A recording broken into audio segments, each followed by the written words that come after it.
Olá, meus amigos, tudo bem? Que bom encontrá-los aqui com a gente no Inter Educação, começando esse projeto que é o projeto dos seus sonhos, projeto da aprovação do vestibular que você escolheu no curso que você deseja. Conte com a gente nessa caminhada. Essa caminhada é uma caminhada longa, mas vai trazer resultados muito bons para você, viu? Eu sou o Marcos Benfica, seu professor de Química, e durante todo esse período nós vamos compartilhar conhecimentos nessa área tão fantástica, que é uma área que estuda a matéria, que estuda as transformações sofridas pela matéria e a reatividade dos compostos. Então, hoje começa a nossa caminhada aí pela Química. Eu espero que você goste, eu tenho certeza que você vai aprender muita coisa legal, ok?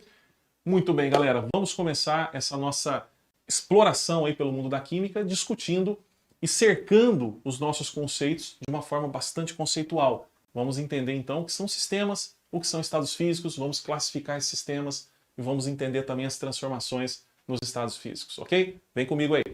Primeira coisa que a gente precisa é definir o nosso objeto de trabalho, que são os sistemas. E a gente dá nome de sistema, galera, acompanha aqui, ó, a uma porção limitada de matéria que nós estamos estudando. Então, um copo d'água, sim, um copo d'água pode ser um sistema para nós, uma bexiga pode ser um sistema também, uma pedra, ou até mesmo um copo aqui de água com óleo pode ser um sistema também. São sistemas, são porções limitadas de matéria que a gente vai, então, analisar. Tudo bem? Bom, primeiro conceito que a gente precisa extrair daí de dentro é o conceito de fase. O que vem a ser fase? Se você joga videogame, você deve ter percebido que você vai passando de fases cada vez que muda alguma coisa no jogo. Aqui nos nossos sistemas acontece a mesma coisa. Cada vez que você observa uma porção nitidamente distinta de matéria, você tem uma fase. Então, nesse caso, eu tenho aqui um recipiente, um bekerzinho contendo água e óleo. Duas fases. Nós dizemos então que esse sistema é um sistema bifásico, porque ele apresenta duas fases.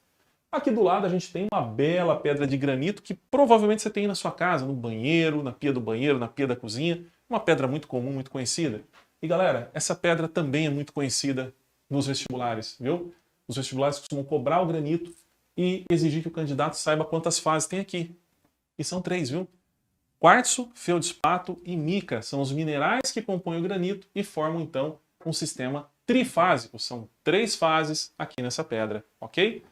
Vocês repararam então que eu tenho 2 fases aqui, 3 fases aqui, e esses sistemas então são chamados de sistemas heterogêneos, porque eles têm mais do que uma fase.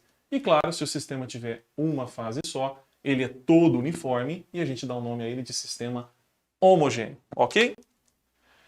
Muito cuidado que fase e componentes são conceitos diferentes. Observa aqui esse primeiro sisteminha comigo. Óleo, água e gelo. Veja, óleo é uma substância completamente diferente da água. Porém, água e gelo, vocês concordam comigo que são a mesma coisa, gente? Só em estados físicos diferentes. Então, apesar de ter 3 fases aqui, fase do óleo, fase da água, fase do gelo, eu tenho apenas 2 componentes, que são eles, a água e o óleo. Portanto, fase e componente não são a mesma coisa, toma cuidado. Água gaseificada e gelo. Meus amigos, água gaseificada nada mais é do que uma água contendo gás carbônico, aquela famosa água com gás que a gente pede lá no restaurante, né? Então eu tenho aqui as bolinhas de gás carbônico, você vai ter que imaginar, não dá para vê-las aqui, tá? Bolinhas de gás carbônico, o gelo e a água propriamente dita, compondo um sistema com 3 fases. No entanto, eu não tenho 3 componentes, porque água e gelo são a mesma coisa, tudo bem? Um detalhe para você, se eu tivesse 2 cubinhos de gelo aqui, ainda assim, os 2 cubos de gelo formam uma fase só. Não importa a quantidade, importa o tipo de agregação que eu tenho ali, tá bom? Então, um cubo de gelo é uma fase, 2 cubos de gelo, uma fase, 5 cubos de gelo, uma fase também. Aqui do lado nós temos óleo, gelo, água salgada e granito. Meus amigos, o granito sozinho já tem 3 fases. Quartzo, feldspato e mica, não esquece não. O gelo é mais uma fase, então já chegamos em 4. O óleo, mais uma fase, já chegamos em 5. E a água salgada, apesar do sal estar ali, ele está dissolvido e forma uma fase só com a água. Portanto, nós temos 3, 4, 5, 6 fases. Agora, cuidado, que mais uma vez, no momento que você for determinar componente, água e gelo representam a mesma substância e, portanto, devem ser tratados como um componente apenas. Substância e mistura. Vamos agora, que nós definimos um sistema, identificar 2 possibilidades. O nosso sistema ele pode ser formado por uma única substância, como por exemplo um copo de água pura, que só tenha moléculas de água ali dentro. Por outro lado, como é mais comum a gente encontrar, eu posso ter um sistema formado por um conjunto de várias substâncias, como acontece com um copo de refrigerante. Num copo de refrigerante eu tenho água, eu tenho corante, eu tenho açúcar, eu tenho uma série de substâncias adicionadas para dar sabor. Então eu tenho ali uma mistura, ok? Portanto, eu posso encontrar a matéria na forma de um sistema homogêneo ou heterogêneo. Lembrando que, se o meu sistema for homogêneo, ele só tem uma fase. Se o meu sistema for heterogêneo, ele tem mais de uma fase. Agora, dentro dos sistemas, e sistema é uma classificação mais ampla, uma classificação mais geral, eu posso ter substâncias ou misturas. Substância quando eu tiver apenas uma única unidade de representação e mistura quando duas ou mais estiverem juntas. Dentro dos sistemas homogêneos, eu posso encontrar substâncias puras, um único componente presente.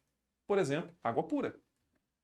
Dentro dos sistemas homogêneos, eu posso encontrar misturas que vão apresentar mais de um componente, mas ainda assim esses componentes estão em uma única fase. Como, por exemplo, pessoal, a mistura de água com um pouquinho de sal. É uma mistura homogênea porque o sal está completamente dissolvido, eu não consigo identificar as partículas de sal ali no meio e, portanto, uma única fase está presente. Tudo bem? Misturas homogêneas também são chamadas de soluções. E a gente vai ter um momento para estudar exclusivamente essas misturas tão importantes que são as soluções. Tudo bem? Então lembra que é sinônimo, mistura homogênea e solução. Quanto aos sistemas heterogêneos, que apresentam mais de uma fase, eu também posso ter uma substância pura.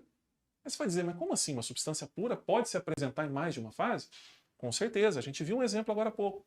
Se eu tiver água pura e gelo feito de água pura, eu tenho automaticamente um sistema heterogêneo, duas fases, gelo e água, porém não posso dizer que é uma mistura, porque eu só tenho água, uma única substância, um único componente presente, portanto é uma substância pura.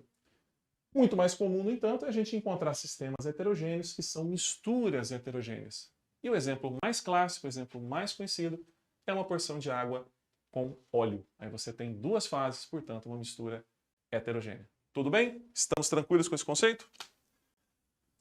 Passando agora para o estudo dos estados físicos. Bom, o que define um estado físico? Você certamente já estudou isso em algum momento da sua vida, você já deve ter visto isso em diversas disciplinas, na geografia, quando se discute o ciclo da água, em ciências, em química, em física. É um assunto extremamente popular, não é?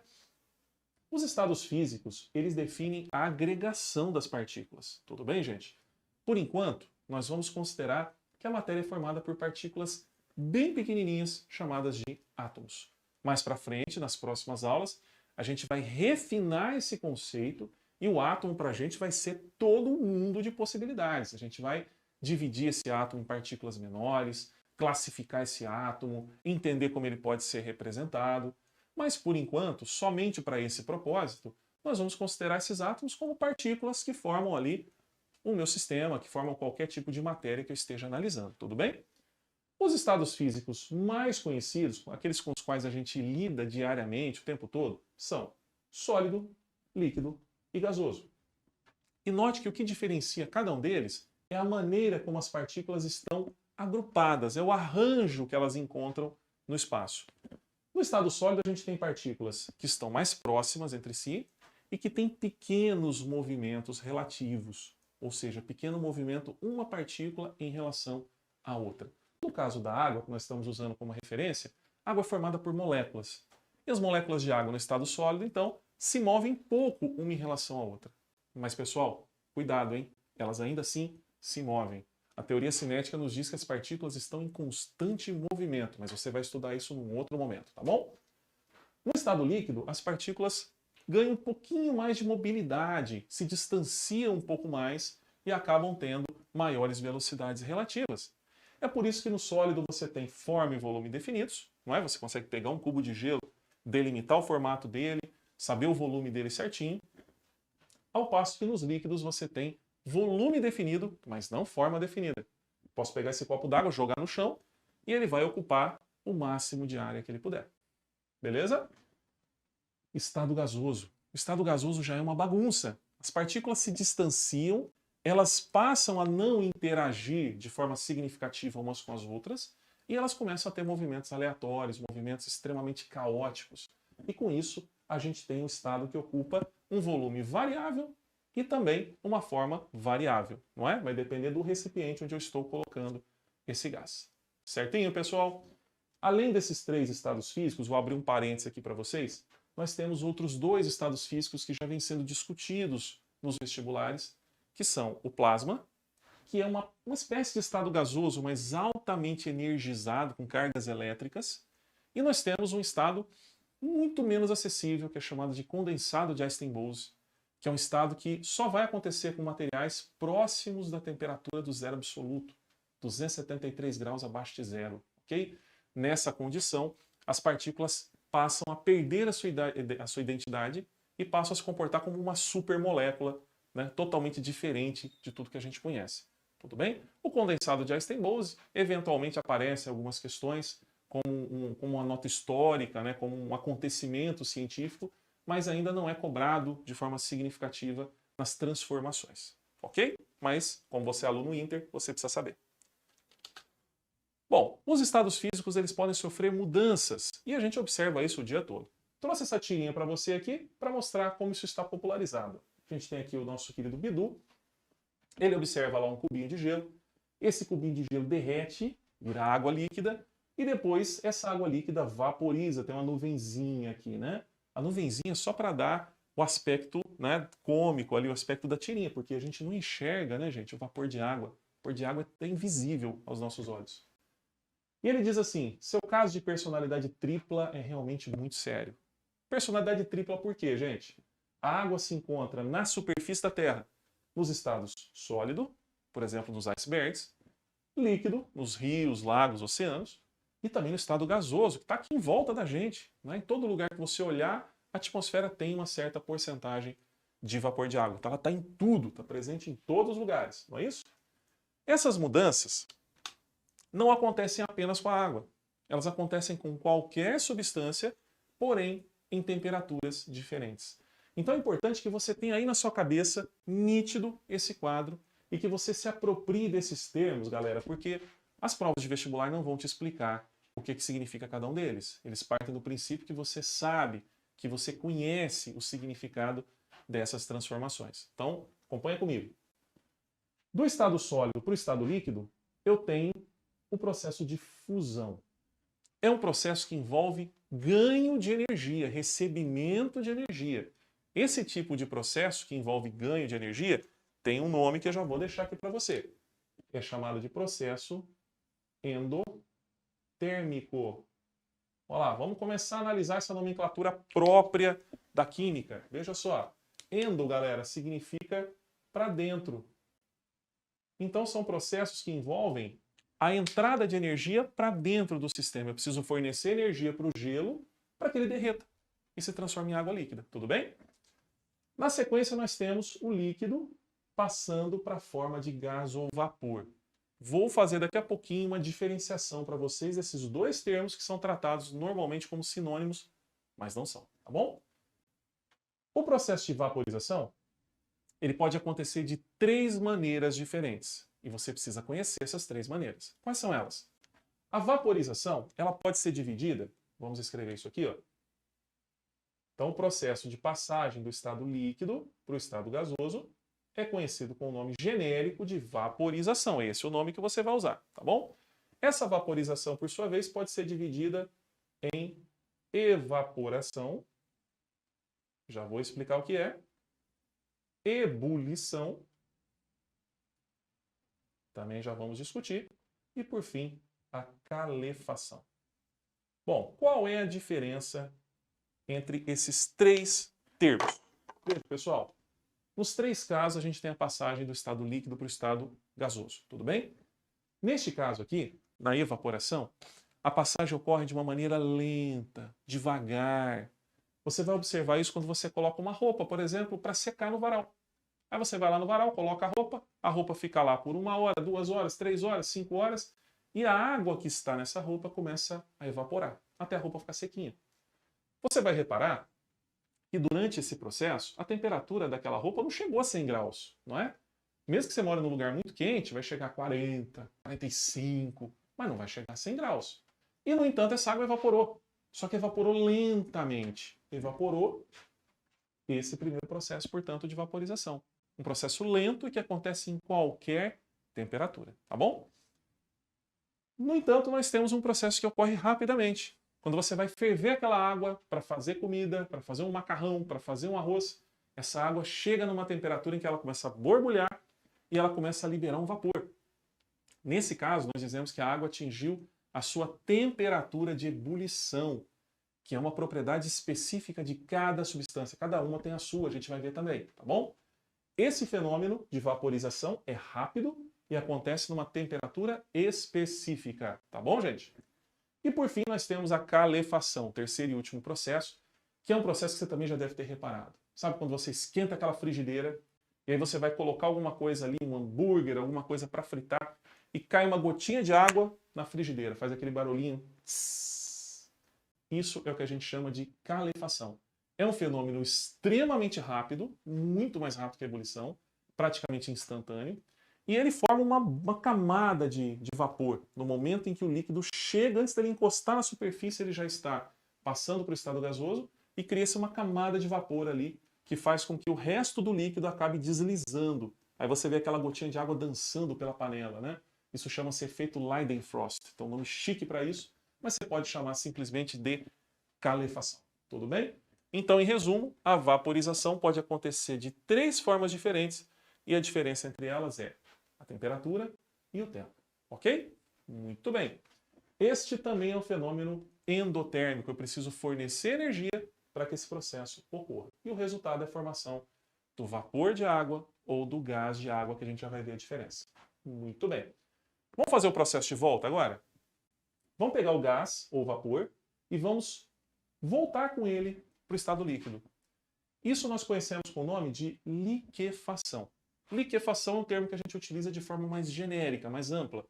Mas se for um vapor, a gente pode usar o termo condensação. Sabe onde você observa isso acontecendo? Quando você tem, por exemplo, você tira a tampa da panela do arroz e você observa a formação de gotículas de água na parte interna da panela, da tampa da panela. Você está observando um fenômeno aí de liquefação. Isso também acontece naqueles dias bem frios. Sabe aquele dia que você sai de casa e que está frio pra caramba, você dá aquela baforada e você percebe a formação de uma fumacinha branca. Tem gente que pensa que essa fumacinha branca é vapor de água. Mas, gente, vapor de água, ele não é visível. Você não consegue enxergá-lo. Então, essa fumacinha que se forma nada mais é do que o vapor condensado. Portanto, tem gotículas de água ali que são visíveis e você consegue, portanto, ver a fumacinha se formando. Por isso que só vai aparecer nos dias frios, onde o vapor de água da sua respiração é condensado. Tudo bem? Voltando mais um pouquinho, nós temos o líquido retornando para a forma sólida num processo chamado de solidificação. É isso que você observa quando você põe aquela forminha de gelo lá no freezer, congela, forma lá o seu cubinho de gelo para você colocar no seu refrigerante. É um processo de solidificação. E esses processos que eu acabei de falar, liquefação e solidificação, são processos que têm uma natureza energética diferente. São processos que nós conhecemos com o nome de exotérmicos. Por que desse nome, galera? Você já deve ter adivinhado aí, né? Se endo significa para dentro, exo significa para fora.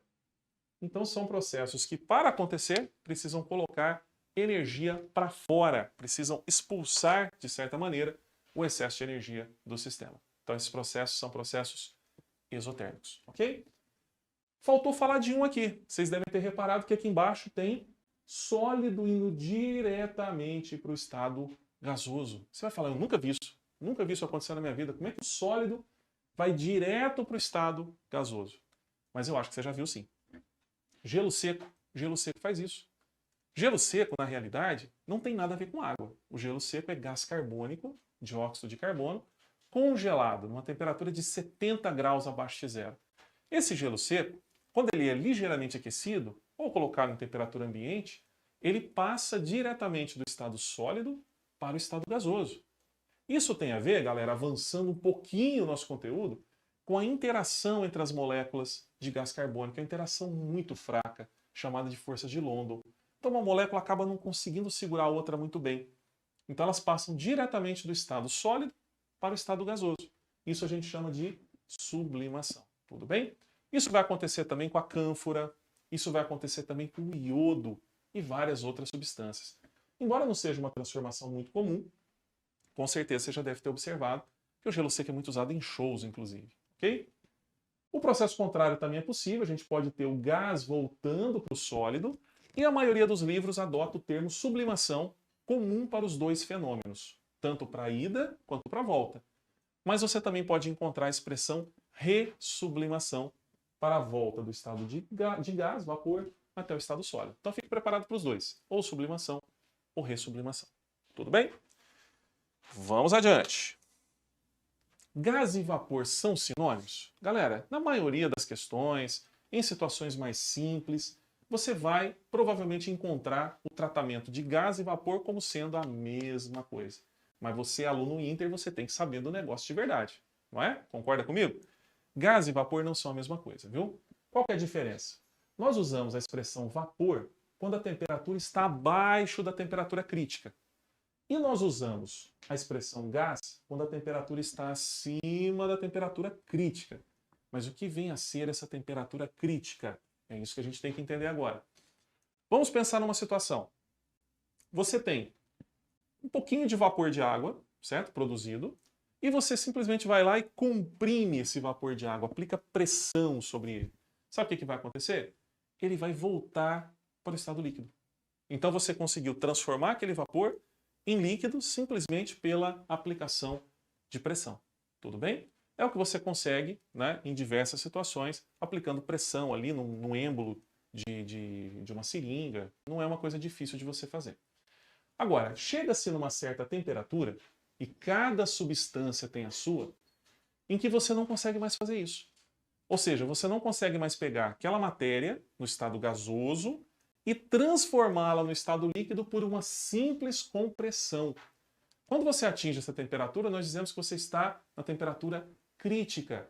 E no caso da água, vale 374 graus Celsius. Então, acima dessa temperatura, a água já não é mais vapor, ela é gás. Porque você não consegue pegar essa matéria, comprimi-la e transformá-la de volta num líquido. Você precisa mexer na temperatura também. Se eu pegar a água a 300 graus, que está abaixo da temperatura crítica, ela vai ser vapor.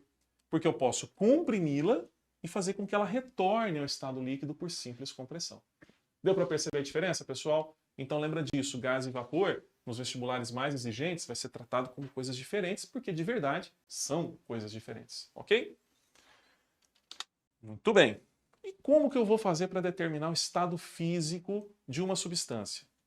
O que eu preciso analisar? Bom, nós temos duas informações que são fundamentais. Ponto ou temperatura, como se prefere hoje em dia, de fusão, e ponto ou temperatura de ebulição. E isso é uma propriedade específica da matéria, uma propriedade que depende da substância.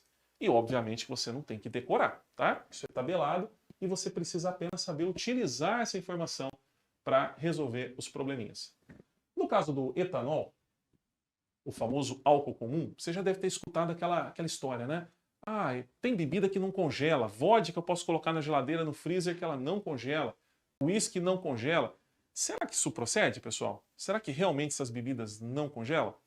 Essa lenda, digamos assim, aparece porque essas bebidas são bebidas destiladas ou retificadas que estão com teor alcoólico muito alto. E o etanol, ele tem um ponto de fusão extremamente baixo, 114 graus abaixo de zero. E você vai concordar comigo, a minha geladeira, a sua geladeira, não chegam na temperatura de 114 graus abaixo de zero. Então o álcool não vai congelar de jeito nenhum numa geladeira comum. Mas ele congela? Sim, ele congela.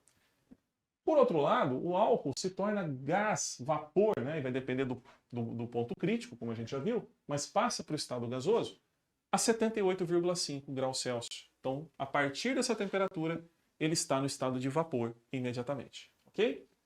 Acetona menos 94, ebulição em mais 56, e veja que o chumbo ele sofre fusão, é um metal, 327 graus, e a ebulição somente a 1740. Ok? Nós temos materiais da natureza que sofrem fusão a mais de 3.000 graus, como carbono, tungstênio, são materiais muito resistentes nesse sentido. Agora, se eu quero determinar o estado físico de uma substância, do que eu preciso? Numa outra temperatura que não seja essa temperatura fornecida aqui na nossa tabelinha. Por exemplo, eu quero saber qual vai ser o estado físico, por exemplo, da acetona numa temperatura de 25 graus Celsius. Olha a minha dica para você que vai te ajudar bastante. Ó. Faz um segmento de reta aqui, certo? Faz um segmento de reta. Marca nesse segmento as duas temperaturas, a temperatura de fusão e a temperatura de ebulição. Então, no caso da acetona, nós temos menos 94 e nós temos 56,5. E aí, o que você vai identificar? Meus amigos, você vai olhar para cá, tudo que estiver antes da temperatura de fusão é estado sólido. Tudo que estiver entre a temperatura de fusão e a temperatura de ebulição é líquido. E tudo que estiver acima da temperatura de ebulição é vapor ou gás. Né? Vamos colocar vapor de uma forma geral. Tá certo? Então, se eu quero saber, por exemplo, uma situação em que eu estou analisando 25 graus Celsius, ó, 25 graus Celsius, a acetona está em qual estado físico? Líquido. Certo? Porque a temperatura está superior ao ponto de fusão, porém está inferior ao ponto de ebulição. Então ela se encontra nessas condições no estado líquido. Tudo bem? Eu quero saber a temperatura de menos 120 graus. Olha, menos 120 graus é antes do ponto de fusão. Portanto, nessas condições, a acetona é uma substância sólida. Eu quero saber a 100 graus Celsius.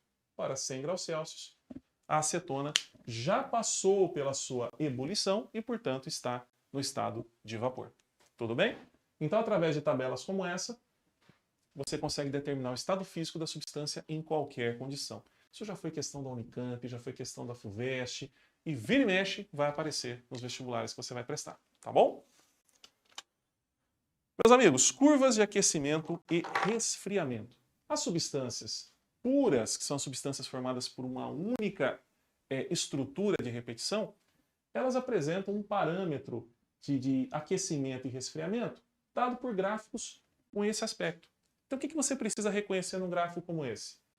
A substância, ela inicialmente tem sua temperatura variando conforme o tempo, até que chega-se um momento em que a temperatura para de variar e você tem um patamar no qual ocorrerá uma mudança de estado físico.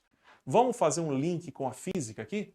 Se você já estudou física, se você está estudando aqui com a gente, você deve saber que nós temos dois tipos de calor. O calor sensível, que é aquele calor que muda a temperatura dos corpos, e o calor latente, que é aquele que muda o estado físico dos corpos. Então você também vai ver na física um gráfico igualzinho esse aqui. Quando a nossa substância está mudando de estado físico, a temperatura permanece constante, se for uma substância pura. E aí você tem um calor latente. Quando a nossa substância está alterando a sua temperatura com o fornecimento de energia, significa que nós temos um calor sensível. E aí o nosso gráfico adquire esse aspecto. Então veja que a água vai sofrer fusão a 0 grau, primeiro degrau, primeiro patamar. Temperatura aumenta, sofre ebulição a 100 graus, segundo degrau, segunda mudança de estado físico. E depois nós temos o vapor. Esse aqui é o perfil, a gente chama de curva de aquecimento, característica da água. O que mudaria, meus amigos, se fosse acetona? Se fosse acetona, eu teria que trocar esse primeiro ponto por menos 94 e esse segundo ponto por 56,5. É isso que muda, ok? Somente as temperaturas, mas o padrão se repete. Se eu estou fazendo resfriamento, eu vou olhar para esse gráfico espelhado, como se eu estivesse invertendo o comportamento desse gráfico. Eu começo com vapor, vou ter o primeiro processo de mudança de estado físico, quando o vapor vem para a fase líquida, condensação. Estou na fase líquida, vou ter a segunda mudança de estado físico. Nós temos o líquido passando para o estado sólido, solidificação. Então as curvas de aquecimento e de resfriamento, elas são, na verdade, espelhadas. Você consegue, a partir de uma, tranquilamente chegar na outra. E os dois pontos que você precisa observar nessas curvas são sempre as temperaturas de fusão e de ebulição, que são propriedades da substância. Ok? E se eu estiver fazendo o aquecimento, meus amigos, de uma mistura como, por exemplo, água e sal?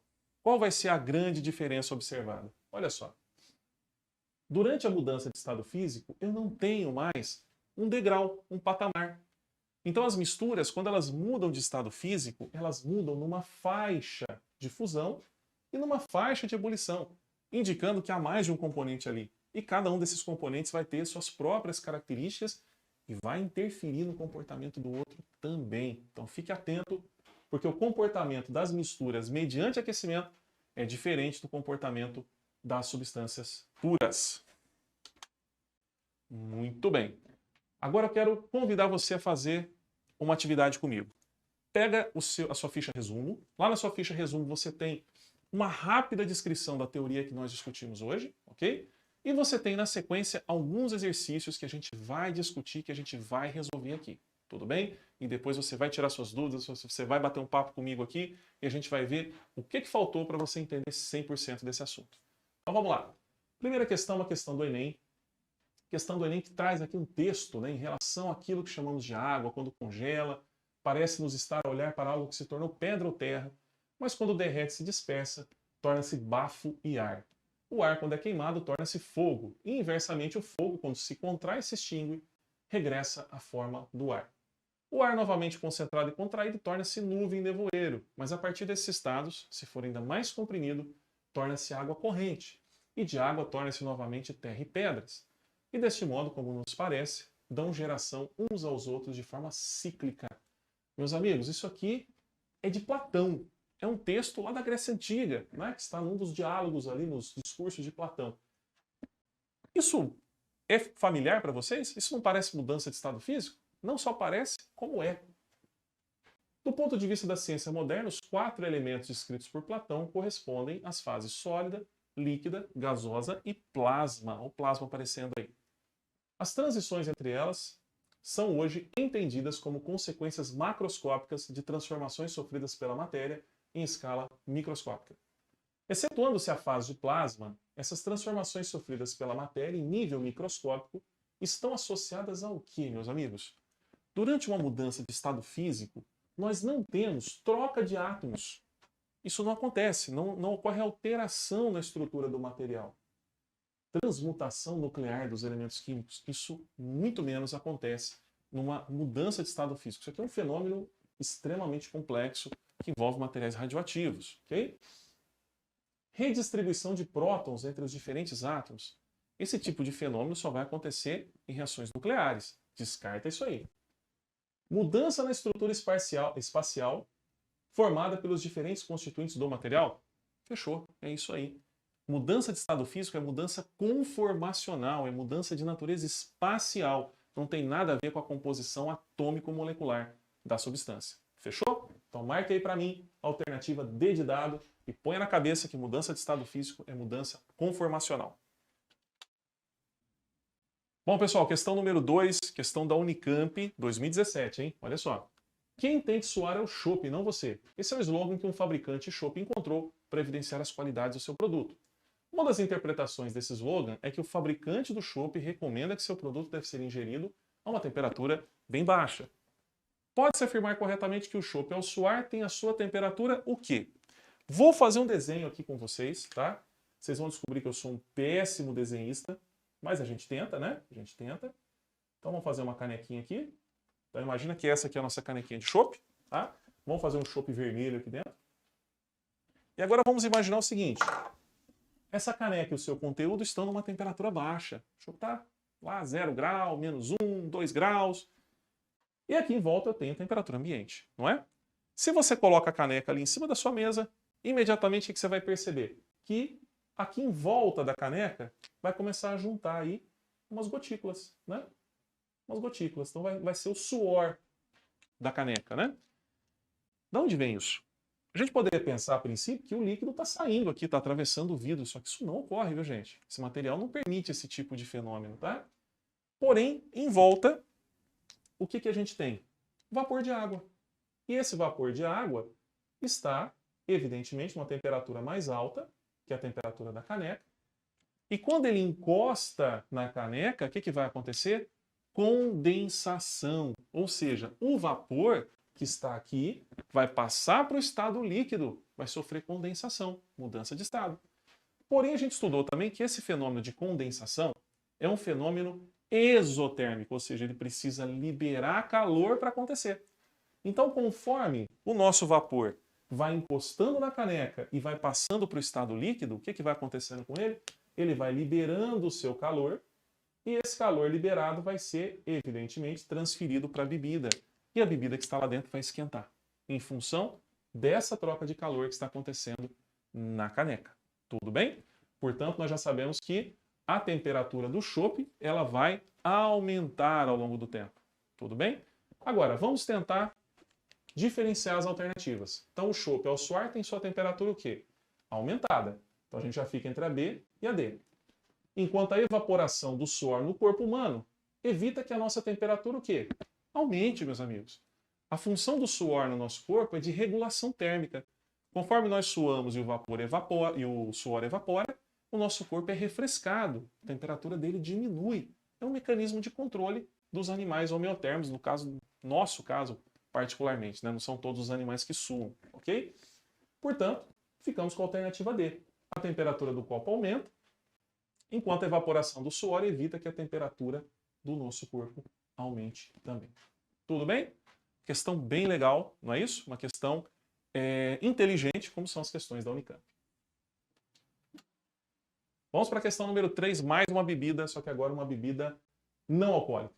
Em Xangai, uma loja especializada em café oferece uma opção diferente para adoçar a bebida.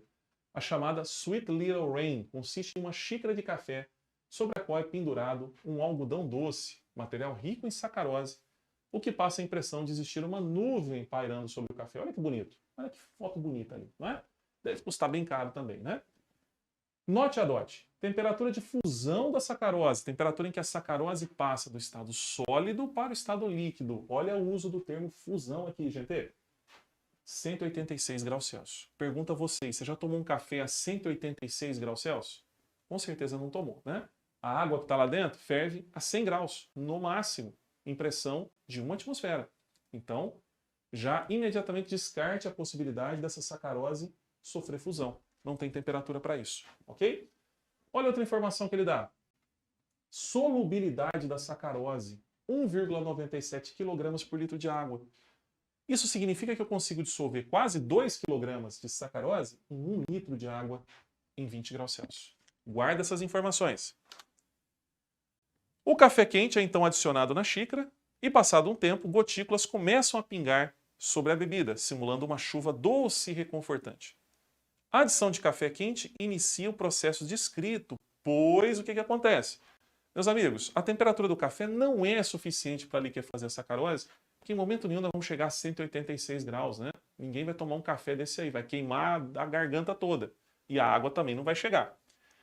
O vapor de água que sai do café quente irá condensar na superfície do algodão doce, gotejando na forma de água pura. Você acha que isso vai acontecer? O algodão doce vai ter capacidade para trocar calor dessa maneira com o vapor d'água? Também não, né? A sacarose que evapora do café quente condensa na superfície do algodão doce e goteja na forma de uma solução de sacarose em água. Meus amigos, nós não podemos falar que a sacarose evaporou, porque a temperatura de fusão dela já é alta, imagina de evaporação, não é? O vapor de água encontra o algodão doce e solubiliza a sacarose. Opa, que goteja na forma de uma solução de sacarose em água. Aí sim.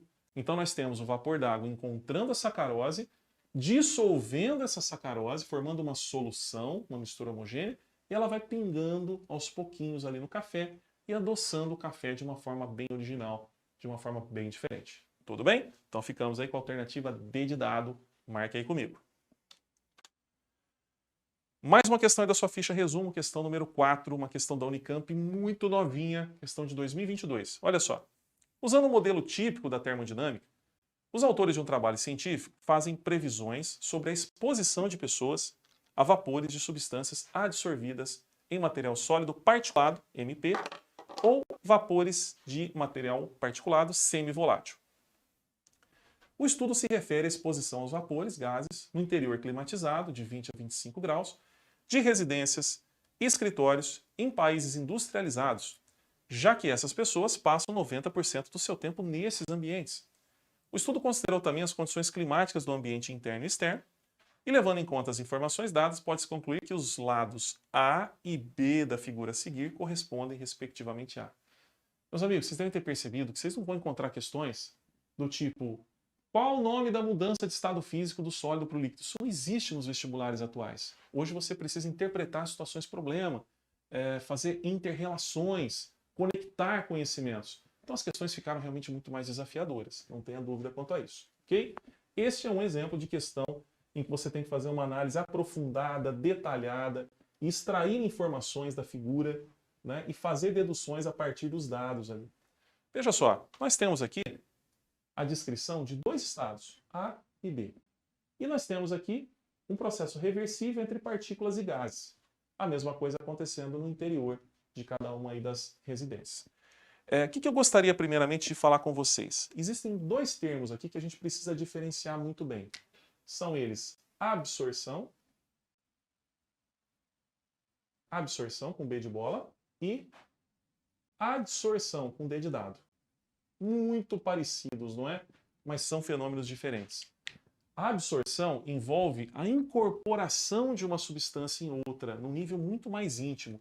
Por exemplo, quando você pega uma esponja e essa esponja fica cheia de água. Nós dizemos que ela absorveu água. A adsorção, meus amigos, é um fenômeno de superfície. Ele acontece somente na superfície do material. É o que acontece quando você coloca carvão ativado para tirar o cheiro de uma geladeira. Ele vai adsorver, ou seja, vai retirar essas partículas que estão dando cheiro e elas vão ficar grudadinhas na superfície ali do carvão ativado. Mas elas não estão incorporadas à estrutura dele em toda a sua profundidade. Percebeu a diferença? Agora, olha o que pode acontecer. A dissorção, ela existe juntamente com a dessorção. O que vem a ser a dessorção? É a liberação do material que está adsorvido. Então, quando ele sai daquela matriz, ele sai dessorvido, ele sofre um processo de dessorção. Deu para entender a diferença entre esses termos? Beleza? A gente vai precisar disso para resolver essa questão. Bom, olha o que ele está mostrando para a gente aqui. Ele quer saber onde é inverno, onde é verão e quais processos são endotérmicos, exotérmicos e assim por diante. Bom, então vamos pensar no seguinte. Inicialmente, vamos analisar essa primeira figura, essa figura A. Então eu gostaria que vocês observassem comigo que aqui, ó, o balãozinho que está indicando gases, ele está menor lá fora, no ambiente externo, do que no ambiente interno. Então o que eu gostaria que você pensasse? Olha como a Unicamp pediu para você ir longe no raciocínio. Se eu tenho mais gases aqui no interior interno do que no exterior, na parte externa, significa que você tem uma temperatura mais alta aqui dentro do que lá fora, gente. Porque pensa comigo, quanto mais alta a temperatura, você não tem mais vapor produzido? Quando você está lá tomando banho, a temperatura do chuveiro está mais alta, não está cheio de vapor ali dentro do banheiro?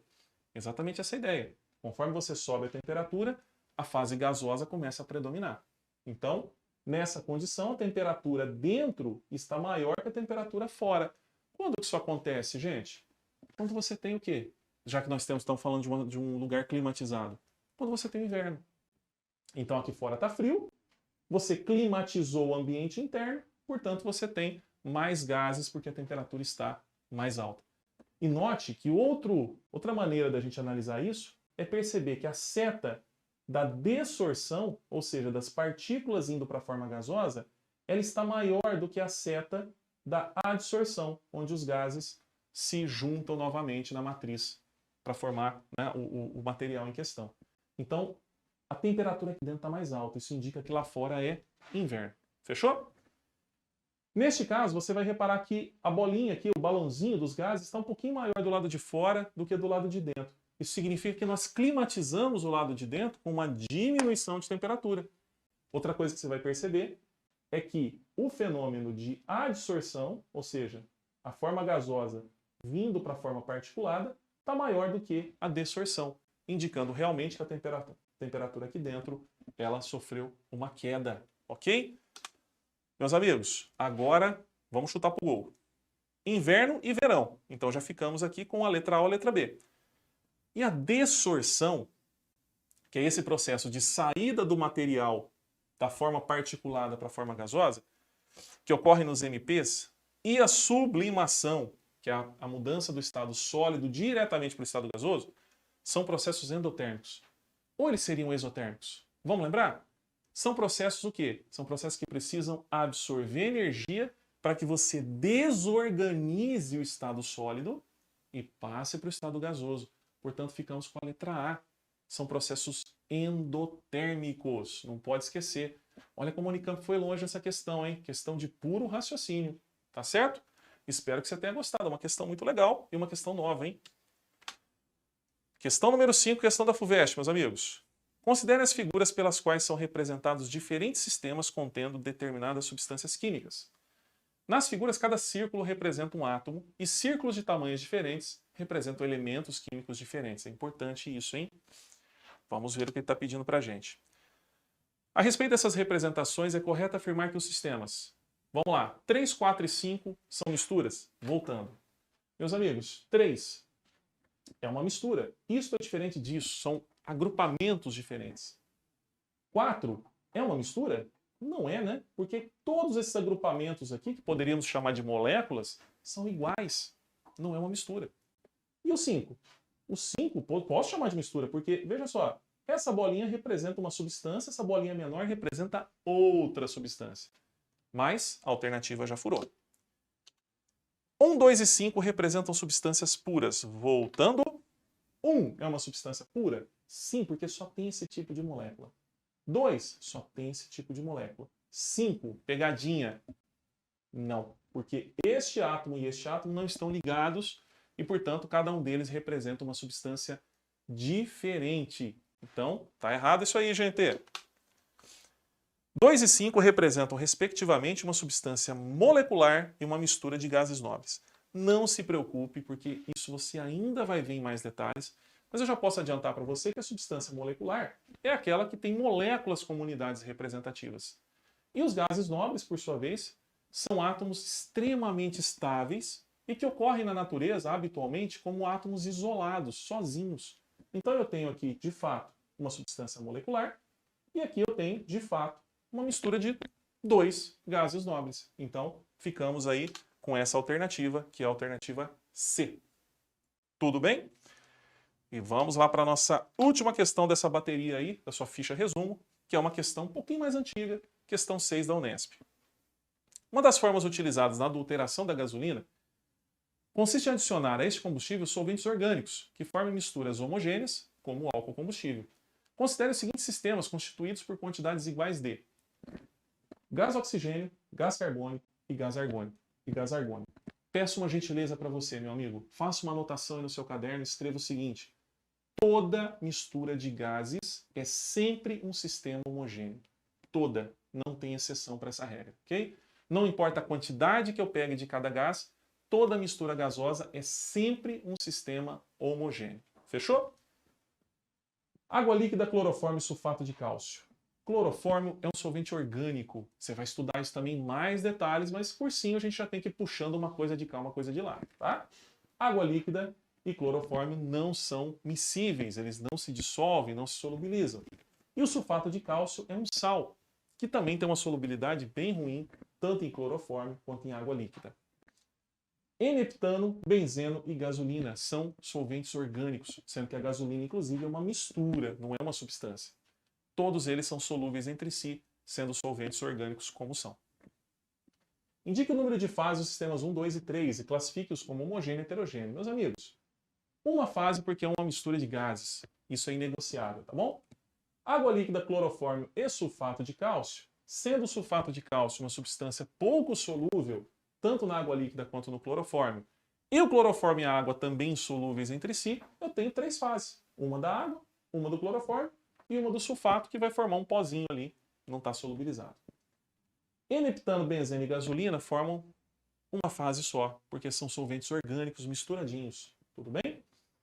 Todos, portanto, são sistemas, esse aqui é um sistema homogêneo, e esses dois aqui são sistemas heterogêneos. Se fosse adicionado querosene ao sistema 3, quantas fases se apresentaria? Meus amigos, querosene é outro solvente orgânico, então ao adicioná-lo, não muda nada. Eu continuaria tendo aqui um sistema homogêneo. Então, homogêneo, heterogêneo, homogêneo. Resposta da letra A, número de fases já comentei. Adicionando querosene, continua homogêneo, porque é outro solvente orgânico que não vai mudar nada. Tudo bem? Respondida a questão. Espero que você tenha gostado e vamos partir depois para a aula 2.